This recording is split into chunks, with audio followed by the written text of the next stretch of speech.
as a community can do better. What do you want to tell your children about this moment? We need reforms.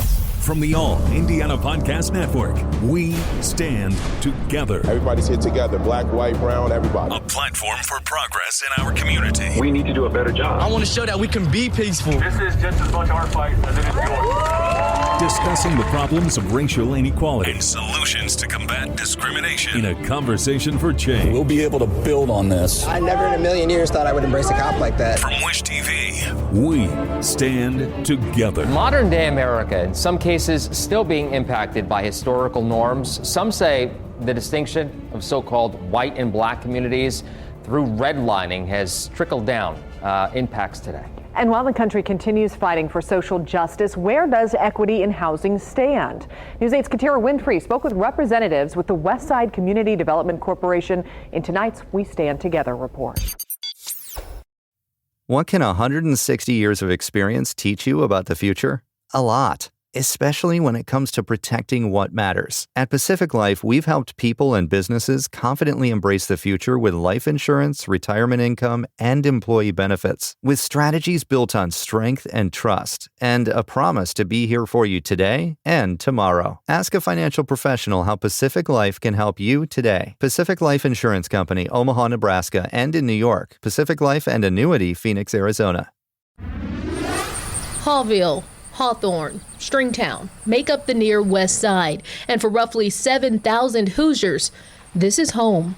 It's also home to the Westside Community Development Corporation. Robert Hawthorne is the executive director. Here they help community members with housing needs and improvements, also some merchant development.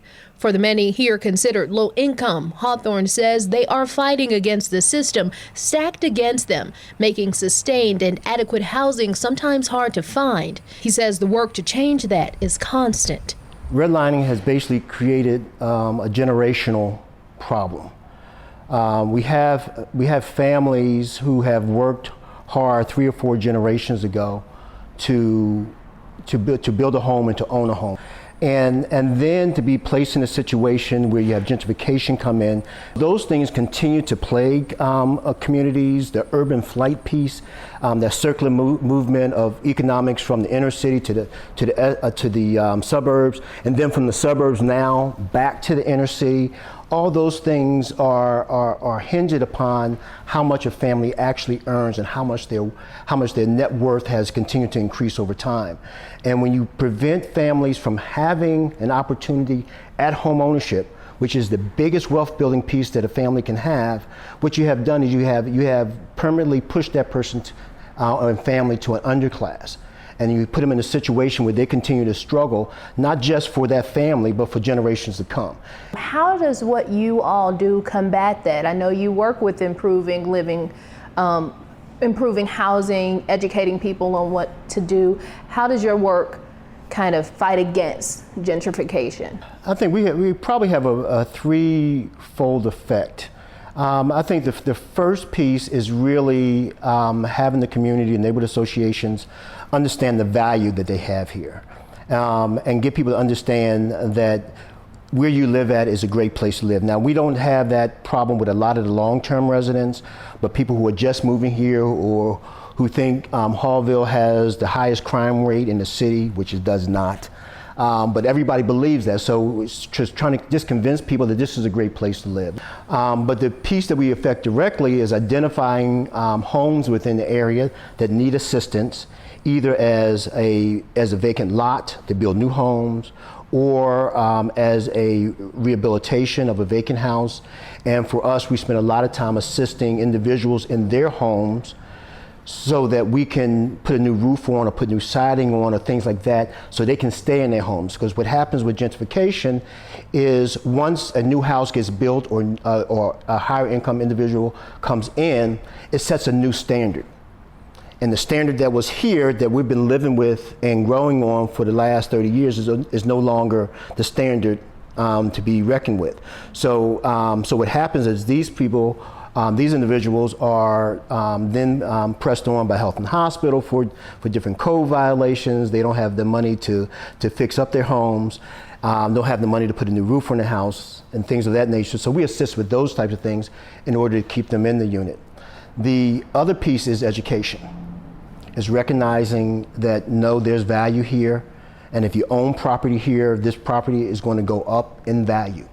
And there's really not much that's going to stop it from going up in value except that you don't believe that you live in a community that is valuable. That's the only thing that's going to prevent that. You were saying how valuable it is to understand how valuable property is. Mm-hmm.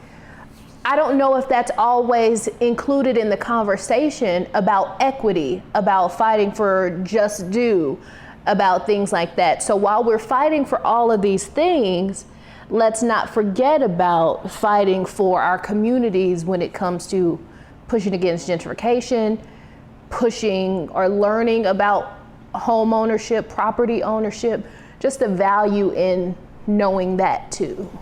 Reality is still comes down to people, comes down to individuals, and comes down to systems.